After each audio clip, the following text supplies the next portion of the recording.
अस्सलाम वालेकुम guys, how are you? I hope आप सब ठीक होंगे। और आज हम क्रिमिनोलॉजी का एक इम्पॉर्टेंट टॉपिक डिस्कस करने जा रहे हैं, दैट इज़ जुवेनाइल डिलिंक्वेंसी। एक इम्पॉर्टेंट टॉपिक है, इसको समझना बहुत ज़रूरी है क्योंकि ये नंबर ऑफ़ टाइम्स रिपीट हो चुका है पेपर में। तो सबसे पहले देखना है कि व्हाट इज़ जुवेनाइल डिलिंक्वेंसी। जुवेनाइल डिलिंक्वेंसी होती क्या है, तो हम इन दोनों को अलग अलग पहले समझ लेंगे तो हमें दोनों चीज़ें समझ आ जाएंगी। जुवेनाइल कौन होता है? Anyone under the age of 18, कोई भी बच्चा, लड़का, लड़की जो 18 साल से कम उम्र का है, ही इज़ जुवेनाइल, ही और शी इज़ जुवेनाइल। तो मतलब नाबालिग या अंडर एज जो भी है उसको हम जुवेनाइल कहेंगे।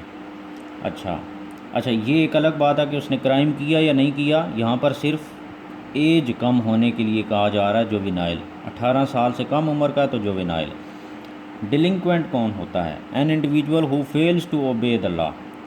अच्छा, ये चीज़ एक समझनी है आपने कि जब भी जुवेनाइल डिलिंक्वेंसी के ऊपर क्वेश्चन आएगा तो वहाँ पर आप क्रिमिनल एक्ट कमिट करने वाले बच्चे के लिए आप क्रिमिनल का वर्ड नहीं यूज़ करेंगे और ना ही क्राइम का। तो अगर एक बंदा है, एक बच्चा है जिसने कोई क्रिमिनल एक्ट किया तो उसको क्रिमिनल कहने के बजाय आप क्या कहेंगे? डिलिंक्वेंट।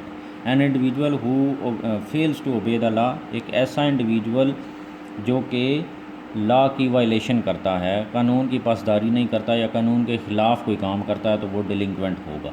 अब जुवेनाइल डिलिंक्वेंसी क्या? जुवेनाइल का पता चल गया, अंडर एज जो 18 साल से कम उम्र है, और डिलिंक्वेंट वो बंदा जो कानून को फॉलो नहीं करता। डिलिंक्वेंसी, जुवेनाइल डिलिंक्वेंसी क्या है? An individual under the age of 18 who fails to abide by the law, एक ऐसा इंडिविजुअल, एक ऐसा फ़र्द जो 18 साल से कम उम्र का है और वो कानून की पासदारी नहीं करता, तो दिस इज़ जुवेनाइल डिलिंक्वेंसी। तो डेफिनेशन वही है, सिर्फ वर्ड्स चेंज हैं। क्राइम, क्रिमिनल भी तो वही होता है जो कानून की पासदारी नहीं करता। यहाँ पर सिर्फ एक चीज़ है जुवेनाइल वाली, जो कि अंडर एज होगा। अंडर एज है और 18 साल से कम उम्र का है, तो वो अगर कानून की पासदारी नहीं करता तो उसको हम क्रिमिनलिटी नहीं कहेंगे बल्कि हम जुवेनाइल डिलिंक्वेंसी कहेंगे। तो ये उसकी होगी डेफिनेशन।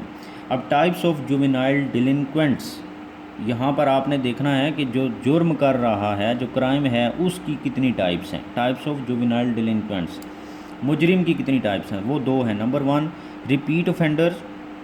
रिपीट ऑफेंडर वो होता है कि एक ऐसा बच्चा जो एडोलिसेंस एज से, मतलब नौजवान 18 साल से कम उम्र का हो और वो बार बार एक क्राइम कर रहा है, एक कर रहा है, दो कर रहा है, तीन कर रहा है, मल्टीपल क्रिमिनल एक्ट्स के अंदर अगर वो इन्वॉल्व है, और वो फिर क्या होता है कि अडल्टहुड के बाद भी, मतलब पहले तो अंडर एज था, फिर अडल्ट हो गया और उसके बाद भी वो कंटिन्यूसली वो क्रिमिनल एक्ट्स में इन्वॉल्व है, तो उसे हम क्या कहेंगे? Repeat offender.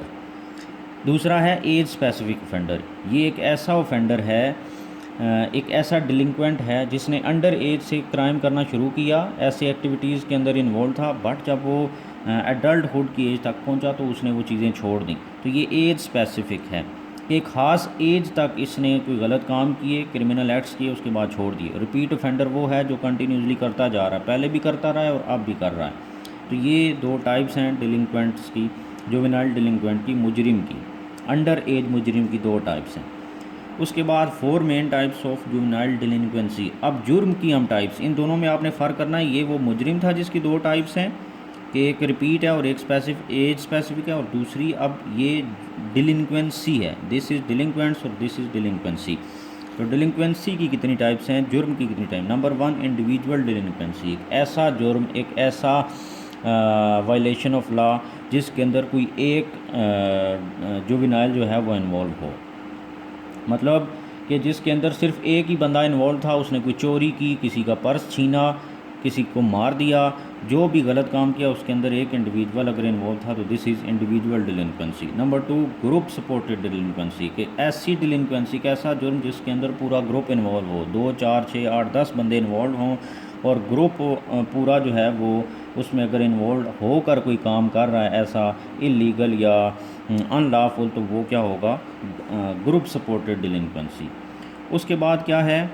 ऑर्गेनाइज्ड डिलिंक्वेंसी। ऑर्गेनाइज्ड डिलिंक्वेंसी में क्या है कि ये पूरा प्लान बना के कोई जब इस तरीके का काम होगा गलत, तो उसे हम क्या कहेंगे? Group organised delinquency. कैसे? फॉर एग्ज़ाम्पल कुछ लोग हैं, कुछ बच्चे हैं, जुवेनाइल्स हैं, उन्होंने क्या किया, कोई प्लान बनाया कि हम इस स्पॉट पे खड़े होंगे, जैसे ही कोई लेडी आएगी तो हम उसका पर्स लेकर भाग जाएंगे। तो ये एक ऑर्गेनाइज्ड डिलिंक्वेंसी का प्रॉपर प्लान के ज़रिए अगर कोई ऐसा काम होता है तो उसे हम ऑर्गेनाइज्ड डिलिंक्वेंसी कहेंगे। सिचुएशनल डिलिंक्वेंसी क्या है कि एक ऐसी डिलिंक्वेंसी जिसके अंदर कोई प्लान नहीं था, या वो बंदा जो था ऑफेंडर जो है वो कोई प्रॉपर उस तरीके से डिलिंक्वेंट नहीं है कि वो हमेशा रिपीट ऑफेंडर भी नहीं है, एज स्पेसिफिक भी नहीं है, बट एक ऐसी सिचुएशन डेवलप हुई कि जिसके अंदर उसने कोई ऐसा उसको मौका मिला और उसने कहा कि अगर मैं ये काम कर लेता हूँ, फॉर एग्जांपल कोई पर्स पड़ा कोई नहीं देख रहा, तो उसने अगर वो काम कर लिया, चोरी कर ली, तो ये एक ऐसा सिचुएशन डेवलप हुई जिसके अंदर उसने खुद को सिक्योर फील किया और वो काम कर लिया। तो ये टाइप्स थी जुवेनाइल डिलिंक्वेंसी की, आसान टाइप्स हैं। अब हम देखते हैं काजेज़ ऑफ जुवेनाइल डिलिंक्वेंसी कि कौन से वो काजेज़ हैं जिनकी वजह से एक बच्चा जो है वो डिलिंक्वेंट एक्ट्स कमिट करता है। तो उसके अंदर मेजर काजेज़ जो हैं वो फैमिली से ही रिलेटेड है।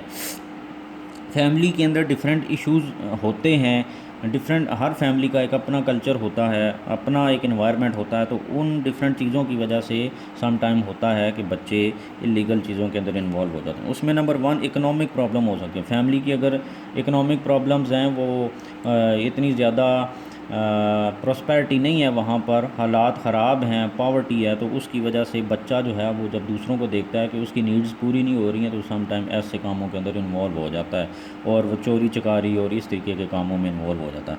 Number 2 psychological problems in family. Sometimes क्या होता है कि फैमिली के अंदर फादर या मदर कोई साइकोलॉजिकली इल है, वो ज़्यादा सख्ती करता है बच्चों के ऊपर या उसको हर वक्त मारता है, तो इन चीज़ों की वजह से बच्चे के जहन के ऊपर बहुत ज़्यादा जो है वो असरात होते हैं, जिसकी वजह से वो इस तरीके के इलीगल कामों के अंदर इन्वॉल्व हो जाता है।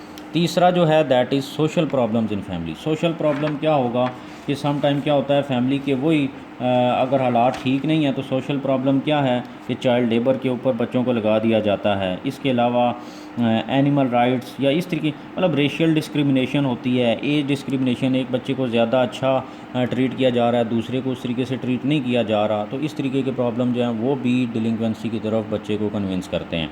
मॉरल प्रॉब्लम्स हो सकती हैं फैमिली के अंदर, मोरालिटी नाम की कोई चीज़ नहीं है, वो राइट और रॉन्ग में फ़र्क नहीं कर रहे, लॉफुल एंड अनलॉफुल की खास कोई वहाँ पर डिस्क्रिमिनेशन नहीं है, तो तब भी ये प्रॉब्लम हो सकता है कि वो बच्चा डिलिंक्वेंट हो जाए। फिर इसके अलावा पेरेंटिंग स्टाइल है। अब पेरेंटिंग स्टाइल क्या है, फॉर एग्ज़ाम्पल फादर जो है वो उसका आमतौर पर हमारी सोसाइटी में देखा जाता है कि ज़्यादा मतलब असर होता है या ज़्यादा इम्पैक्ट होता है बच्चे के ऊपर। मतलब अगर बच्चा डरेगा गलत काम करने से तो फादर से और मदर से नहीं, और फादर अगर जो है वो उसके ऊपर इतना टाइम नहीं दे रहा बच्चे को, तो वो हो सकता है इलीगल कामों में लग जाए। फिर सम टाइम होता है कि वर्किंग, फादर और मदर दोनों ही वर्किंग होते हैं, बच्चा जो है स्कूल गया वापस आया, उसको कोई देखने भालने वाला नहीं है, तो वो गलत कामों में अगर उसको मौका मिला और वो ऐसी गैदरिंग के अंदर चला गया, ऐसे सोशल रिलेशन उसके डेवलप हो गए जो कि बाकी ग्रुप ठीक नहीं था, तो वहाँ से वो उस तरफ जा सकता है। इसके अलावा सम टाइम होता है फैमिली के अंदर कोई फैमिली के अंदर ब्रेकअप हो जाता है, फादर अलग मदर अलग, तो बच्चे के ऊपर इसका भी बहुत ज़्यादा असर होता है। तो इस तरीके की जो चीज़ें हैं फैमिली के अंदर, ये बहुत ज़्यादा इम्पैक्ट करती हैं बच्चे को सही सीधे या गलत लाइन की तरफ लेकर जाने के लिए। तो जुवेनाइल डिलिंक्वेंसी के जो मेजर काजेज़ हैं वो फैमिली में ही हैं। अच्छा, उसके बाद क्या है, स्टेटस ऑफेंडर्स। स्टेटस ऑफेंडर कौन होता है? स्टेटस ऑफेंडर वो होता है, ये भी बच्चा है, तो उसमें क्या होता है कि अ status offender is someone charge with an offence that would not be a crime if committed by an adult. वो कह रहा है कि स्टेटस ऑफेंडर एक ऐसा मतलब क्राइम या डिलिंक्वेंट एक्ट है कि अगर इसको कोई एडल्ट करेगा तो वो क्राइम कंसीडर नहीं होगा, बट क्योंकि वो बच्चा था, उसको समझ नहीं थी, तो इस वजह से अगर वो काम करेगा तो उसको एक क्राइम कंसीडर किया जाएगा उस बच्चे के लिए। For example running away from home, अगर एक बच्चा घर से भाग गया, कहीं मार्केट चला गया, दूर चला गया शहर से बाहर, तो वो उसके लिए पुलिस अगर उसको पकड़ लेती है कि तुम कौन हो, कहाँ से है, तो वो उसके लिए वो क्या होगा, क्राइम कंसीडर होगा। ये स्टेटस ऑफेंडर, आप इसको याद रखें कि स्टेटस से, क्योंकि उसका स्टेटस बच्चों वाला है तो वो बड़ों वाले काम नहीं कर सकता, तो इस वजह से वो तमाम काम जो एक बड़ा करे तो वो क्राइम नहीं कंसीडर होंगे, लेकिन अगर एक बच्चा करे तो वो क्राइम कंसीडर होंगे। तो इससे हम क्या कहेंगे, स्टेटस ऑफेंडर। अब टाइप्स ऑफ स्टेटस ऑफेंडर्स क्या हैं? उसमें है नंबर 1 ट्रूएंसी। ट्रूएंसी क्या है? स्किपिंग स्कूल, स्कूल से भाग जाना। ये बच्चा जो है अगर करता है तो वही क्राइम होगा। Under as possession and consumption of alcohol, under as है पाकिस्तान जैसी सोसाइटी में तो बड़ों को भी अलाउ नहीं है, बट बाकी सोसाइटी जो हैं जहाँ पर अल्कोहल लीगल है तो वहाँ पर क्या होगा कि अगर अंडर एज कोई ऐसा कंजम्पशन या पोजेशन करेगा अल्कोहल की तो वो क्या होगा? Status offender. Under as use of tobacco, this is also the same case. Running away from home, घर से भाग जाना, वो मैंने पहले एग्जांपल दी, घर से भाग गया, शहर से बाहर चला गया, टाउन से बाहर चला गया, तो ये एक स्टेटस ऑफेंस होगा। तो ये जुवेनाइल डिलिंक्वेंसी थी, इसको हमने हर तरीके से देख लिया, टाइप्स देख ली, इससे बाहर क्वेश्चन आने की पॉसिबिलिटी नहीं होती। अगर आप इसको समझेंगे तो ये इससे क्या होगा, ज़्यादा से ज़्यादा वो कोई अप्लाइड क्वेश्चन दे देगा इन्हीं चीज़ों को समझते हो। तो आपने उस केस स्टडी को समझना होगा पेपर में और फिर उसको सॉल्व करना होगा। तो आई होप आपको समझ आ गई होगी। अगर आप को समझ आ रही है तो मेरे बाकी लेक्चर्स को भी देखें और मेरे चैनल को सब्सक्राइब करें। Thank you.